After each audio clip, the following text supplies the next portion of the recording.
我屌個傻閪金秀賢，你吔屎啊你！你洗乾淨你個8月15準備去坐監啦，仆街！佢老味我而家一見到嗰啲韓國男人我就作嘔。呢個死仆街嗰句，我未來老婆要願意為我而死，只可以諗我一個，唔可以阻住我做嘢。但係我需要嘅時候，佢一定要喺我身邊。哇，聽到都幾咁把火喎！唔係我吹水啊，我覺得成個韓國嘅男人有一個算一個，冚唪唥都係屌隻臭臭脾氣屌屌冇個好男人哈，個個都係變態嘅大男子主義。正常男人嘅大男子主義咧係錢我要揾，家我要養，嘢我要做。呢時候韓國男人唔係咁嘅喎，嗰班仆街乜柒都要計較嘅喎，一日到黑啊死要面唔準自己老婆比自己優秀，最叻嘅就係 PUA。我之前有一個做嘢嗰陣時咧，身邊都有一個女同事，佢都拍過一個韓國仔，佢比我仲慘。佢個韓國仔 PUA 佢 PUA 到佢辭咗一份咁好嘅工作，陪住呢個韓國仔返韓國發展。點知咧去到韓國之後，咁我個女同事人生地不熟，呢個男嘅咧就借口話唔捨得我個女同事上班辛苦，唔准佢搵嘢做，控制佢嘅社交，唔俾佢交朋友，唔俾佢出去搵嗰啲朋友見面。時間耐咗之後咧，又讓我個女同事唔搵錢冇收入，而且又話佢家務做唔好，總之做咩都係錯嘅，甚至爭啲連佢個本護照都收埋，唔准我個女同事走。韓國應該是你的是霸凌和 PUA， 我懷疑韓國人之所以把韓劇男主拍得這麼完美，就是因為他們國家內部無法消化韓男了，只能製造這種假象，讓外國人對韓男有濾鏡，禍害不了韓女了，只能來禍害外國人，是吧？韓國人最識最叻嘅就係扮晒嘢，扮晒蟹咁。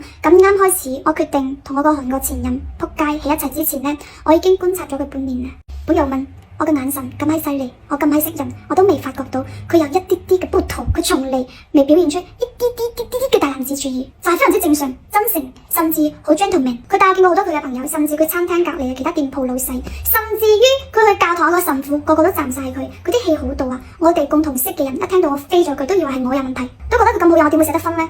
我一定要同我前任個傻閪分手，其中一個理由，其中一個原因係因為佢話要我全心全意去愛佢，要將佢當成我嘅全世界。我屌你邊位啊？乜 call 你啊你？有好幾次因為我同佢去買咖啡，咁我喺隔籬嗰度等佢嗰陣時，有人過嚟撩我。雖然咧我 say no， 但係咧佢會呷醋，會話點解我要打扮得咁靚做咩？或者個咖啡師喺我杯嘢度寫 You so pretty, have a nice day， 佢又賴我喎，話我扮得咁靚俾邊個睇喎？我屌你老豆，我樣衰衰嘅話，你會冧我咩？你會中意我？你會追我咩？一陣間死法冧！我覺得我冇錯，我就得寫唔出，因為我覺得同佢爭呢件事，拗呢件事。好嘥氣咯！我就一路同佢行出去，都寫唔出我自己攔咗部的士上車走人。講幾多鐘之後，我覺得PUA 唔到我啦，有時要認錯。有時咁啱我要上班嗰陣時，我知道我要去見客戶，我就會着正式啲，然之後化埋妝去公司。咁佢咧喺未見到我嘅情況之下，佢就會要求我影相俾佢睇。如果我唔影嘅話咧，佢覺得我心有事；如果我影咗，佢覺得我要勾邊個，以為我會道歉，會氹佢。我只能講我冇錯，我點解要道歉啊？仲有之前我哋公司有一個白女實習生，即係女童嚟嘅，我負責帶佢。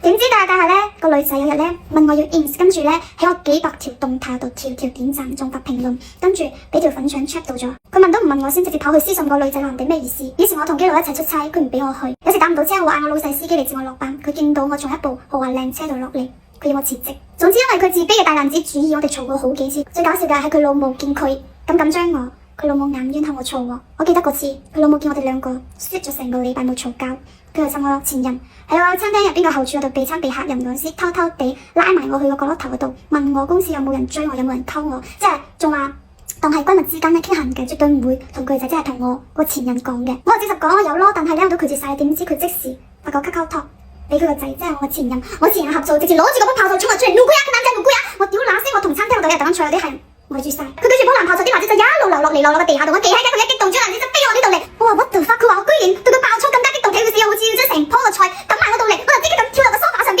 佢媽見到我咁嘅動作，因為我整邋遢，佢有時人攔喺梳化，直接衝過嚟攔住我前任話，真將起企識啲啊！可能你哋會覺得好搞笑，好 drama， 好似睇緊韓劇咁。我當時係覺得好撚黐線，呢件事最尾係佢同佢老母對住我 say sorry 結束嘅，我屌。